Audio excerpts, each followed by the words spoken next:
Welcome to the Inner Code. We are deeply grateful you are here. Part of a community of seekers who know that life is more than what the eyes can see. Today you will uncover something hidden, something so powerful it can shift the entire structure of your reality. But I must ask you to stay until the very end, because only there will the full truth be revealed. If this message resonates, subscribe now, share this video with someone who needs it, and let's begin this journey together. There comes a moment in every life when the noise of the world grows deafening. Expectations, failures, the weight of waiting, all seem to converge like shadows pressing against the soul. And yet, in that silence behind the noise, a whisper remains, a whisper that says, "You are not what the world tells you. You are not bound by the past. You are not limited by appearances." That whisper is your true self, waiting to be heard. Neville Goddard once said, "Imagination creates reality." But what does this truly mean? It means that the world you walk through is not the cause. It is the effect. It is the echo of something deeper. The conversation you hold with yourself when no one else is listening. The words you silently repeat. The feelings you allow to take root. The assumptions you accept as truth. These are the architects of your life. And yet, most people live as prisoners of their senses. They believe the world outside is solid, unchangeable, and final. They bow before circumstances as if they were gods, forgetting that every circumstance was once nothing but a thought, a belief, an unseen state waiting to be expressed. What you see today is simply yesterday's imagination, clothed in form. If you do not like what you see, you must not fight the form. You must return to the source. Pause for a moment and ask yourself, what have I been rehearsing in the silence of my mind? What drama have I been playing in secret?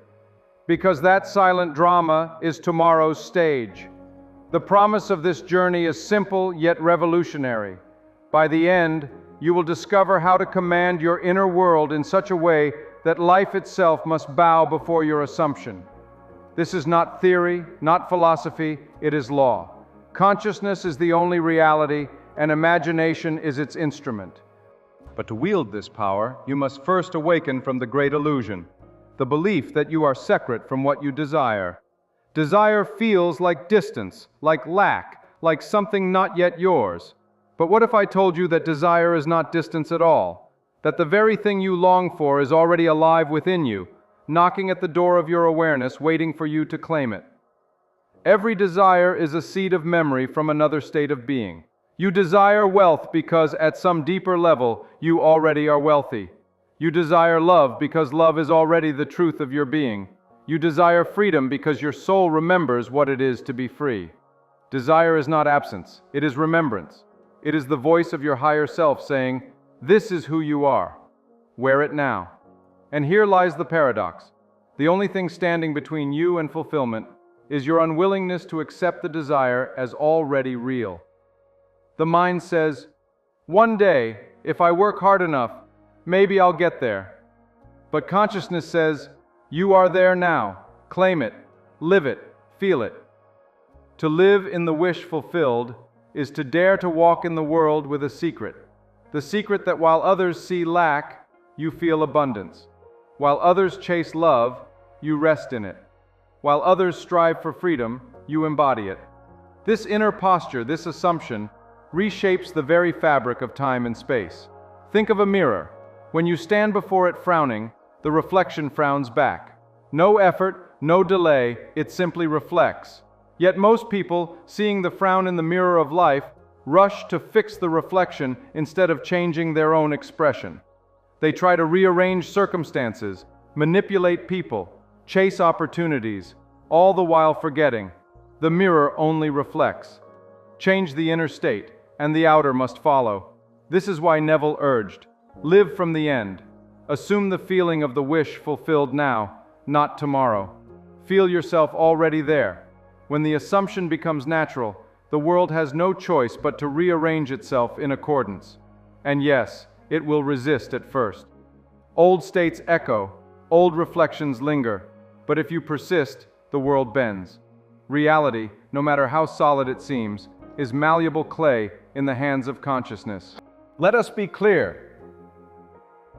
This path is not about pretending, nor about affirming without conviction. It is about identity. The question is not, how can I get what I want? The question is, who am I willing to be? Because the moment you assume a new identity, everything changes. Thoughts change, emotions change, actions change, not because you forced them, but because they naturally flow from who you are. If you assume yourself wealthy, you will not think the same as one who is poor. If you assume yourself loved, you will not behave like one who fears abandonment. Identity precedes experience. Be first and you shall see after. The world calls this delusion. Faith calls it truth. And those who dare to live by it are the ones who rewrite history, who rise from ashes, who turn impossibilities into inevitabilities. But what about doubt? What about fear? What about those long nights where nothing seems to move, where prayers feel unanswered, where silence is the only reply? Listen closely. Those nights are the proof that the seed has been planted. The silence is not rejection, it is gestation. Just as a seed buried in the earth shows nothing for days, even weeks, so too does your assumption work beneath the surface. The greatest mistake is to dig up the seed in impatience. Persist in the silence. Stand firm in the unseen. For the invisible is always the parent of the visible. Now here is your first great reminder, your first hook to awaken you again. What if the very desire you've been doubting, the one you keep questioning, is not a test of your patience, but the evidence that it is already yours? What if the waiting is over and all that remains is for you to decide right now to be it? Think about that. Sit with it, because in the next chapter of this journey, we will go deeper into how to sustain this state when the world screams the opposite. What if the waiting was never real? What if the sense of delay is nothing more than the echo of an old self still whispering in your mind?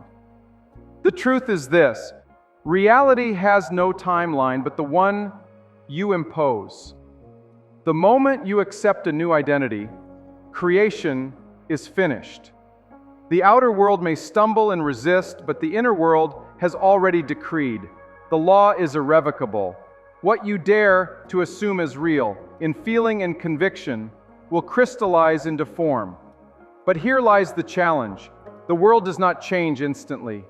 Old reflections cling like shadows at dusk, even when the night has already taken over. And it is in this twilight, this in-between, that most people fall back into doubt.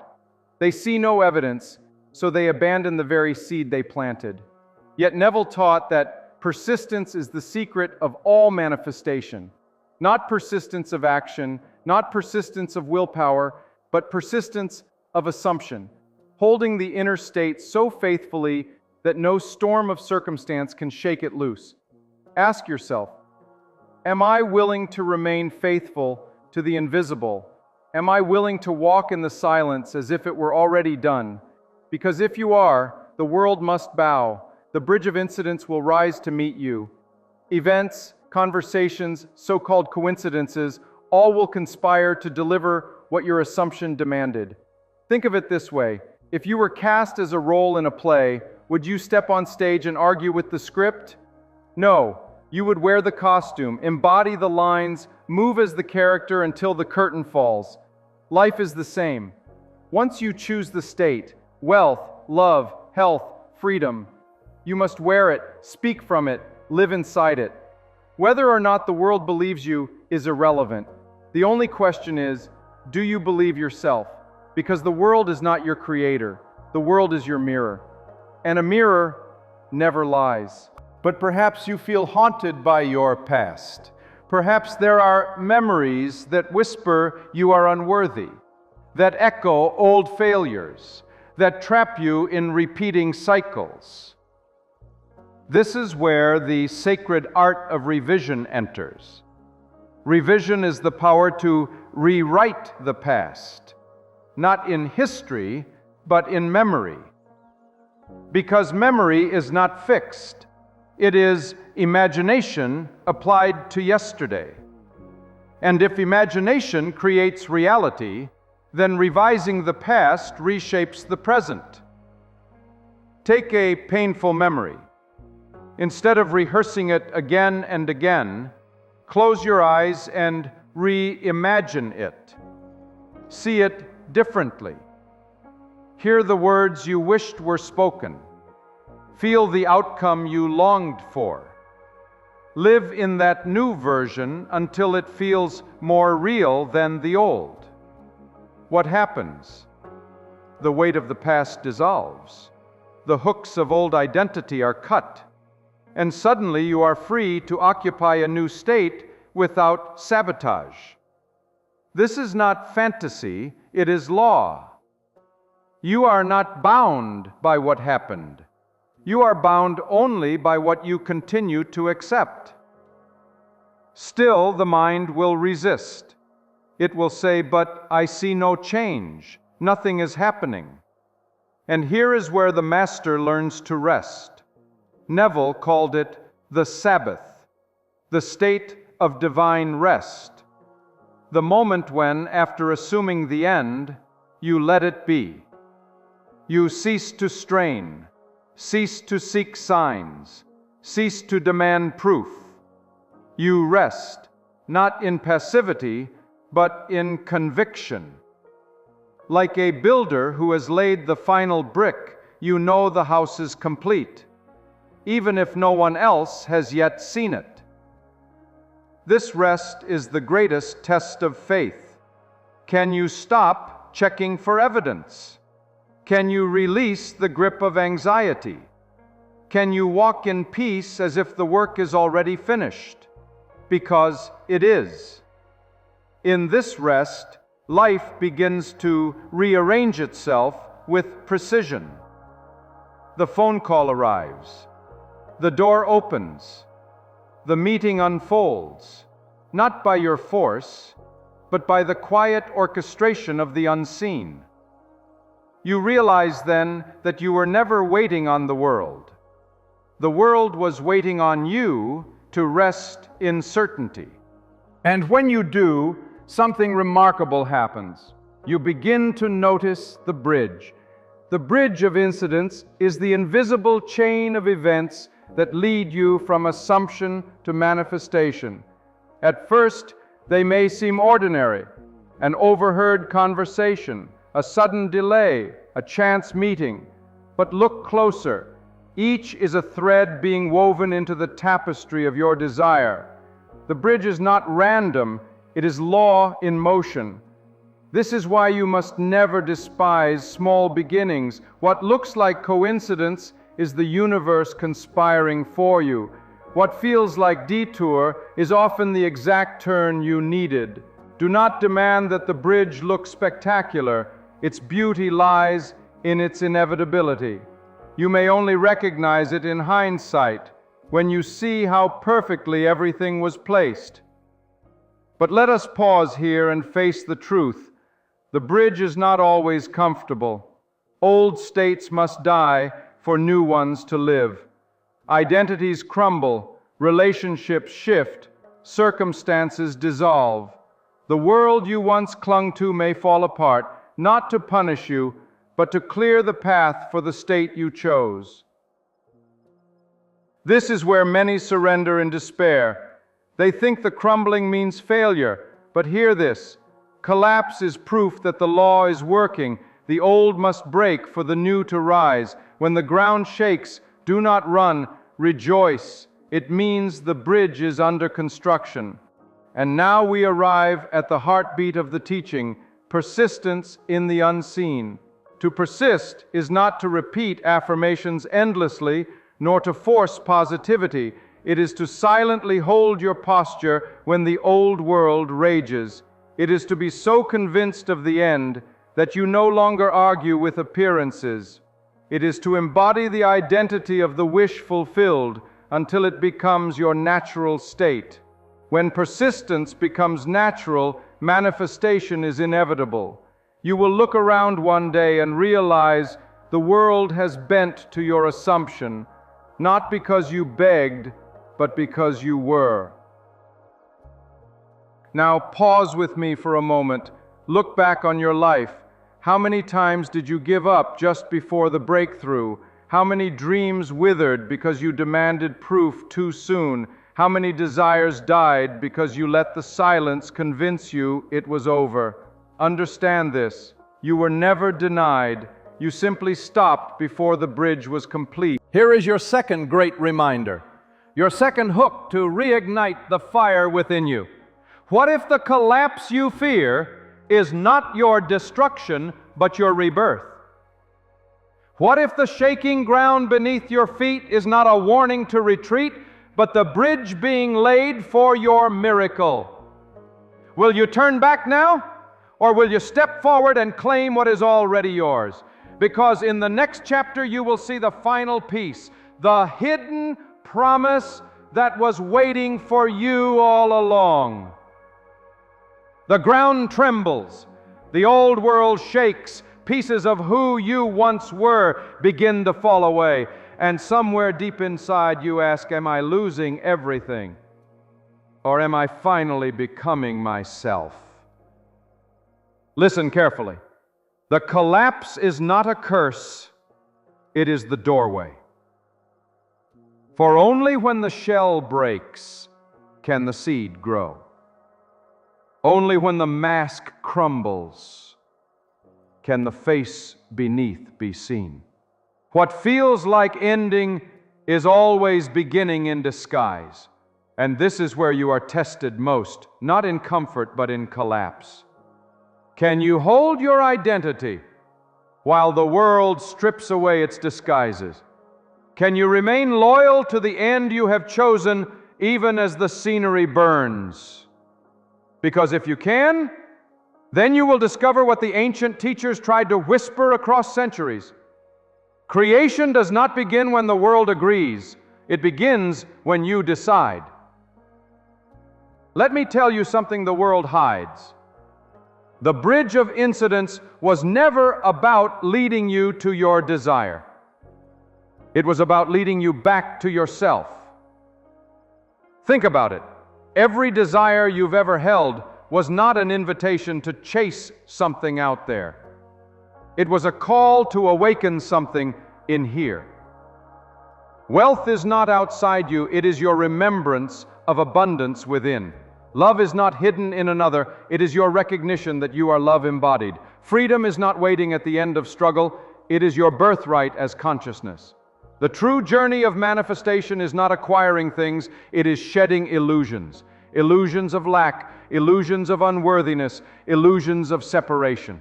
And once those illusions fall, you do not get what you desire, you realize you already were it.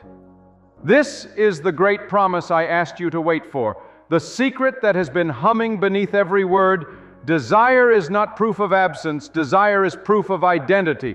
Do you see it now? That longing you've been carrying, the dream you thought was far away, is not a chase, it is a mirror. It is your higher self showing you who you already are. You do not need to beg for it, wait for it, or force it. You need only accept it, live it, and let the world catch up to the truth you've already embraced. This is why Neville said, assume the feeling of the wish fulfilled, because when you assume it, you are not pretending, you are remembering. You are remembering what you already are in essence, what eternity has already written in your being. So the question that remains is not, will it happen? The question is, will you accept it now? Will you dare to stop measuring progress by appearances and instead measure by faith? Will you dare to stop negotiating with doubt and instead rest in conviction? Will you dare to stop asking, when will it come? And instead declare, I am it now. Because the moment you do, the game changes, time bends, circumstances align, people shift, and what once seemed impossible becomes inevitable. But let us go even deeper. Beyond wealth, beyond love, beyond freedom, what is the ultimate promise of all this? Why did you arrive at this message today? Because beneath every desire, there is one desire, the desire to remember who you are. You are not a body chasing dreams. You are not a mind burdened by doubts. You are consciousness itself, clothed in flesh for a moment, playing the grand drama of forgetting and remembering. And every desire you hold is simply a thread leading you back to the truth. I am. Say it now with conviction. I am. That is the beginning and the end of all creation. Everything after those two words is a costume you choose to wear. Wealth is one costume. Love is another. Freedom is another. But behind them all, the actor remains the same, you. This is the final promise. When you awaken to your true identity, nothing in this world can ever enslave you again. You are free. Because you understand that the power was never in circumstances, never in effort, never in time. The power was always in your assumption, in your imagination, in your decision to be. So I ask you now, who will you be? Will you continue wearing the rags of the old self, repeating the stories of lack and fear? Or will you clothe yourself in the garments of your desire? Stand tall as the being who already is, and let the world rearrange around you. This is your moment. Not tomorrow, not someday, now. The law responds only to the now. Dare to choose. Dare to accept. Dare to live from the end. And if the mind still whispers doubt, let me remind you, doubt has no power over the one who has decided. Doubt is only the ghost of the old self begging to be remembered. Smile at it, thank it, and let it fade. For you have already stepped into the new. Do not wait for proof, become the proof. Walk as the one who already has. Speak as the one who already is. Feel as the one who already knows. The world cannot resist the authority of identity. It must bow. It must mirror. It must obey. Now comes the final fire, the closing call, the third and last hook to anchor this truth forever. What if you realized that nothing was ever missing? What if every desire you've ever carried was simply life, reminding you of your own divinity? And what if right now, without waiting another moment, you chose to live as the one who already is? That is the invitation. That is the promise. That is the secret you came here to hear today. So breathe deeply now. Let it sink in. You are not becoming. You are remembering. You are not chasing. You are claiming. You are not waiting. You are creating. And as you walk away from this moment, hold these words close. I am the wish fulfilled. Live from this truth and watch as the mirror of life bends to reflect the magnificence of who you are. If this message has awakened something within you, do not let it fade. Subscribe now to join our community of conscious creators. Share this video with someone who needs to remember who they are. And if you feel called to support this journey, become a member of our channel. Together, we are building a sanctuary of awakening, a reminder that the power has always been within. The world may still doubt, but you no longer do, and that is enough. Welcome home.